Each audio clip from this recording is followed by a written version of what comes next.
Hi everyone, it's me, and today, anime! Yes, we're talking about the film theory about Rick and Morty. So let's go, let's start.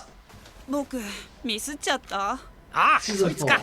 4。予定通りだ。お前はうまくやった。要塞の奴らはわしを餌にしたつもりだろうが。やっぱりじいちゃんが。寄生型エイリアンがいただろ。シーズン2だ。僕がうっかり潰しちゃって、そしたらじいちゃんが。ああ、あれはうまくいったな。その後。だね。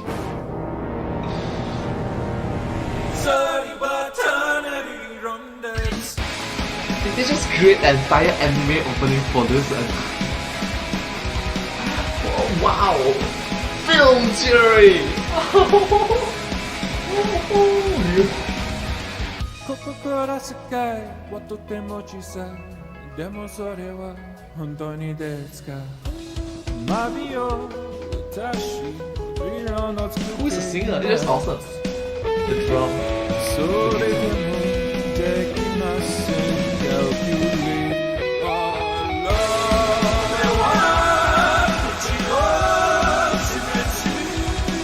Over the moon.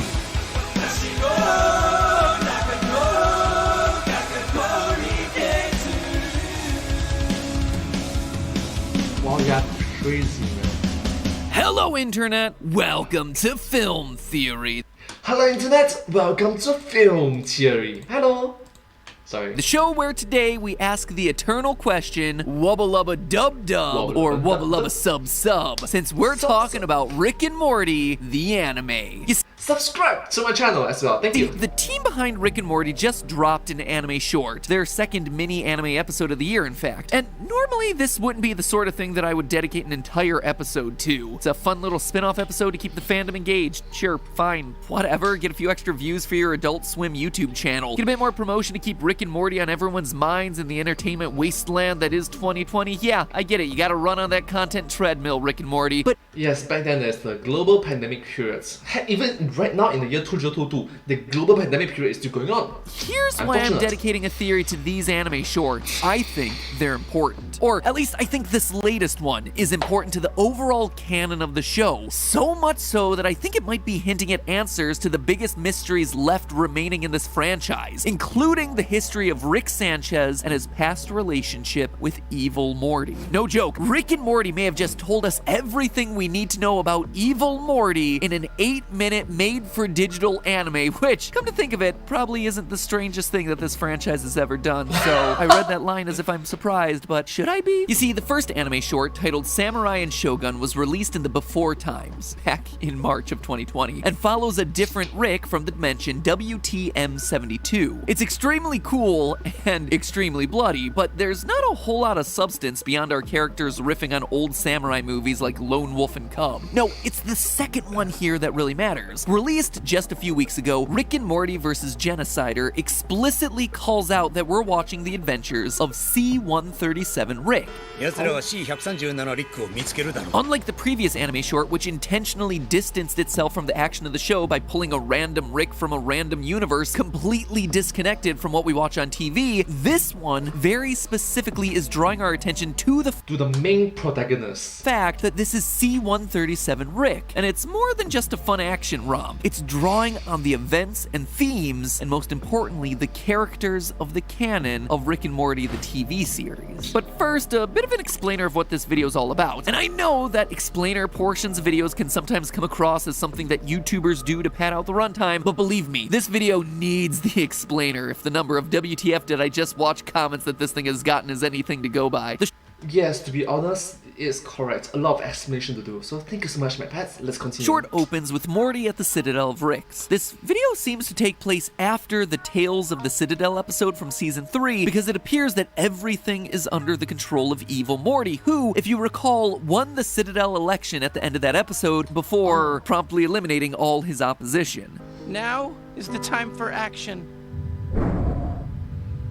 And if there's any doubt that this is evil Morty, well, the end of the episode gives us even more evidence, but we'll come to that in a second. Morty, worried that Rick is being hunted by a group called the Genociders, heads off to Tokyo to find him. As he walks around Tokyo, we see people starting to disappear. We're told that this is all part of the Genociders' plan: destroy life by altering people's memories. We're shown a moment where Rick explains to Morty that reality as we know it is simply the state formed by the consensus of human memory. 時間とは概念的な道具に過ぎん。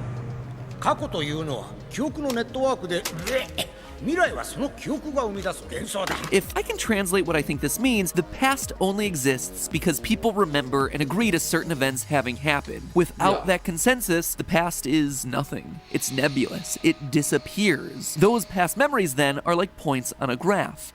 Memory 1, Memory 2, Memory 3.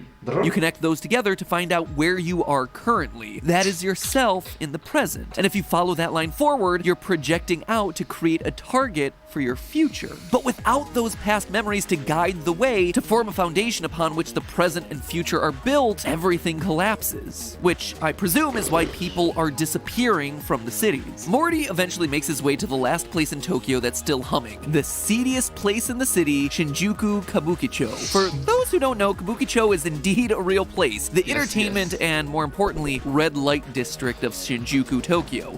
Okay, yep.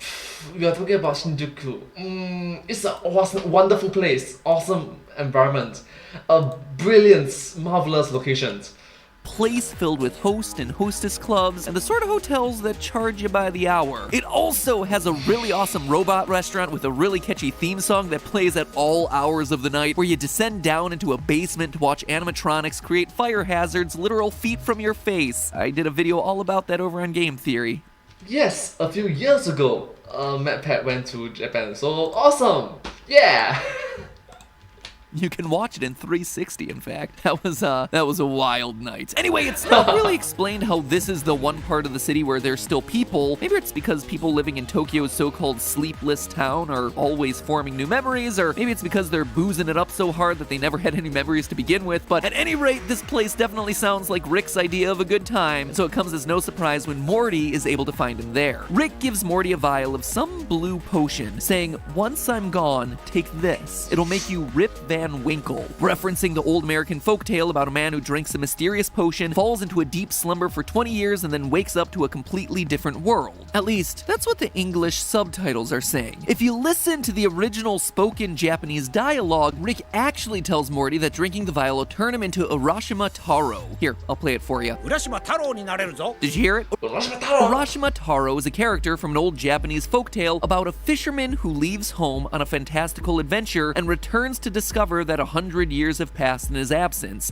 Yes, even I have heard of this legends, this story. So it's quite well known in Japan. Similar to Rip Van Winkle, but Actually, not just Japan, well known around the world. with a few important distinctions. Make a note of that, we'll come back to it in a minute. Anyway, Rick explains that the potion is made with the secretions from the alien brain parasites that we saw in the Season 2 episode Total Recall. In case you forgot this iconic episode, it's the episode where the Smith family has to deal with alien parasites that reproduce by creating false memories, which manifest themselves as new alien parasites. It's also the episode where everyone's favorite Mr. Poopy Butthole was first introduced. So again, the important detail here is that Rick gives Morty a blue potion that's somehow related to memory and memory replication. At this point, Rick leaves Morty to go fight the Genociders. もう会えないの？すぐに会えるさ。そしたらまた二人で冒険に出かけよう。わしらの時間はわしらの中にある。誰にも触らせん。 An explosion rocks the building, Rick is sent flying, and a bunch of portals open up, revealing an army of Ricks. Of course, our Rick isn't bothered by this. From his perspective, everything is unfolding exactly according to Kaikaku. 来たな、マヌ。 The plan! Rick unleashes his powers to become Ultra Instinct Rick, and an epic anime battle Super Saiyan ensues. The battle ends with an explosion that annihilates everyone, which reveals that the main genocider Rick was actually a robot all along. A robot controlled by none other than evil Morty back at the Citadel. This whole moment is a callback to the first time we were introduced to evil Morty back in Season 1, in the episode Close Rick Counters of the Rick Kind, when evil Rick is revealed to be, surprise surprise, a robot. Notice the exact same mechanism behind their eyes. And we cut to the reveal of evil Morty Morty, who is controlling him via a remote in his eye patch. And in yet another parallel in both the anime and the episode, evil Morty crushes the controller under his foot. In short, the whole genocider threat was created by evil Morty to get our Morty to expose Rick C-137's hiding place. And while the assassination team might be dead, so is C-137, and apparently that's good enough news for evil Morty. Mission complete. C137 リックの生存は不可能です。任務完了だ。 Or is it? As evil Morty leaves the control room, an image of Rick appears behind him, taunting him. これがお前らの時間か。クソだな。 He turns around, and Rick is nowhere to be seen. Was Rick's taunt merely a hallucination or something more? Again, クソの世界 Wow! So what I'm trying to think is so it's a different world, different timeline, yes. and I'm getting to that. Let's just finish describing this thing. We've got like less than a minute left. In the aftermath of the battle, we cut to a shot of a silhouetted figure wearing a lab coat, receiving a voicemail from Jerry, reaching out to his dear old father-in-law. ジェリーです。お父さん、ニック、どこにいるんです？生まれましたよ。男の子です。名前は Morty. The figure, who we can only presume to be Rick based on his profile, reaches for that familiar hip flask, except when he places it back down, it's shown not to be the hip flask, but the vial of memory potion that Rick had given Morty earlier in the episode. Roll that JoJo meme! Oh. So as you can And that's the reason why I really like this kind of animations, anime, the suspension, the lore telling. It just makes the audience want to know more. see, there's a lot to unpack here. I'm gonna present two possible interpretations of this, one that seems to be among the more popular theories floating around the internet, and the other of which is my personal theory, one that I think meshes best with what we're shown both inside the anime short as well as the Rick and Morty series as a whole. The first interpretation is this. At the end, when Rick fights against the assassination squad and dies, Morty takes the blue memory potion. This not only allows Morty to absorb Rick's memories, but physically transforms him into Rick. From there, Morty, with his newly acquired Rick memories, rebuilds Japan. As we saw in the anime battle, the entire city got destroyed, so it's up to Morty, as the new Rick, to reset the world back to a time 14 years before, when Morty was born. He does this somehow. The video kinda hand waves this away, but you know, it's Rick. He has hundreds of backup plans for these sorts of situations. Anyway, with the city now reset to where it was 14 years ago by Morty Rick, the cycle begins anew, and the events of the past begin repeating themselves. It's a time loop story, except without any actual time travel, because as we know, Rick and his creators always talk about how much they hate time travel. I mean, he even mentions it in this episode. ついでにタイムトラベルの無意味さも分かったかな。 One strong piece of evidence supporting this theory is that Rick tells Morty that drinking the memory potion will turn him into Urashima Taro. In the old folktale, Urashima Taro is a fisherman who rescues a turtle. And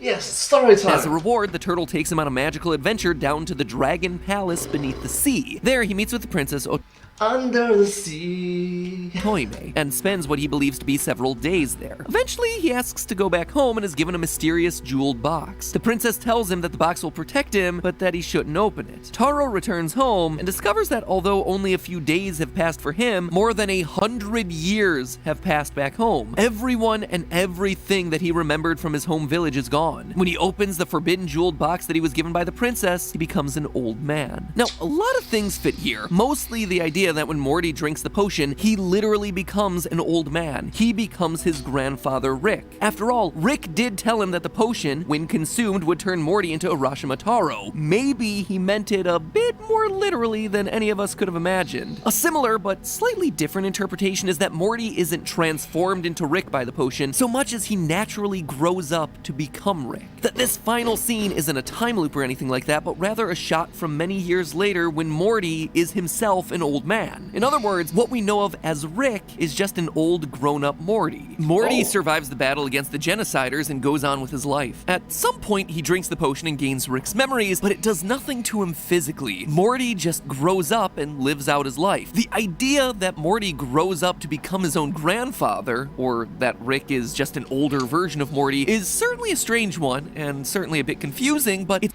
Yeah, fill in the grandfather paradox thing. one that's supported by imagery in this episode. Right before Rick goes off to the fight, we see a momentary shot where the camera fades between a shot of Morty's face and Rick's overlapping. Now, that might seem like it's just a stylistic thing, but to me, it's clearly the animators telling us that these two separate people are actually one and the same. Now, this would have itself a few interesting consequences. One, it allows Morty to stay safe, avoiding the murderous intent of evil Morty, who clearly has it out for C-137 or any of his descendants. Two, it aligns with the last words that Rick tells Morty before he goes off to the fight. もう会えないの？すぐに会えるさ。そしたらまた二人で冒険に出かけよう。 Rick, in this moment, knows that Morty will grow up to become him. They'll certainly have more adventures together, but this time, Morty will be in the role of Rick. It's a coy double answer. And three, it's something that's actually been alluded to in the show before. In that Tales of the Citadel episode again, we see the school where they train up Mortys. And who do we have in class with the Mortys? A dumb Rick. Did I graduate this time yet? Back then, it got people's minds working. If a dumb Rick is the equivalent of an up-and-coming Morty, could there be more to this connection here? This anime seems to suggest yes. Because here's the thing, theorists, regardless of the mechanism, whether it's transformation or natural age, one thing that seems undeniable is that Morty becomes Rick. So the question is any of this canon? Well, I think so. The anime short goes a long way to reference specific moments and characters from throughout the TV series, explicitly naming this Rick as our Rick, C-137, all the visual parallels to evil Morty and his robotic Rick, outright calling out Season 2 and the memory parasites. I mean, remember, if their goal was to just tell a fun Rick and Morty themed story, it would have been very easy for them to do what the other anime short from earlier this year did, and just tell us that this Rick was from a different dimension. But they actively didn't do that. So that is already a huge possible revelation here, but I think there's one more thing. Remember that hallucination that evil Morty had of Rick? これがお前らの時間か。クソだな。 It shows a familiarity, a past relationship. Evil Morty hallucinating C-137 Rick trolling him shows an inferiority complex, a psychological need to prove to this specific Rick that he's better, that he's smarter, he's more capable. And that doesn't make sense unless, as many have already suspected, this Morty is Rick's original Morty. One thing that's gone under-discussed in videos about evil Morty is that he actively targets Rick C-137 throughout the TV series. In his first appearance, his plan is to frame Rick C-137 for the murder of all the other Ricks. That way, the Council of Ricks punishes him by death. The plan doesn't work. And here again, we see evil Morty, despite having already taken over the Citadel, still targeting this specific Rick. Why? Is he afraid that Rick might take him out? Doesn't really make sense. Rick doesn't care about anything as long as he's left alone. No, this Morty has a personal vendetta against C-137 Rick. He wants to poke the beehive. He has something to prove. He wants to see this Rick suffer. It's the Mortiest Morty versus the Rickest Rick. Evil Morty appears to be Rick's original Morty, which, as we just learned, is also kind of himself. Talking about Rick and Morty gets to be kind of weird sometimes. Of course, all of these lore bits and relationships between the characters are contingent on it actually being canon. And while I do think that all signs point to yes, I wouldn't put it past the show's creators to one day say that this was made by an entirely different writing team and therefore nothing in the anime is canon. I don't want to see any more anime stuff happening to my son, Buster. Which means that until season 5, it's all just a theory. A film theory. And cut. Well, thank you all so much for watching this video together with me. I'm just glad that MadPat talked about Japan, entire country, and just the rich culture involved. Thank you all so much. And I'll see you in my next video. If you do like this video, please remember to like, share, and subscribe to my channel and comment down below if you have anything to share with us. Once again, if you do like this video, please remember to like, share, and subscribe to my channel and comment down below if you have anything to share with us. Don't forget to follow my channel and sincerely appreciate all of your support and encouragement for my work. Thank you all so much. You are all the best for your wholesome, positive, and just motivational, inspirational, encouraging, uplifting words. You're the best, and I'm appreciative for it. Super grateful. And once again, let's do the outro. But hey, that's just a theory, a film theory, and cut.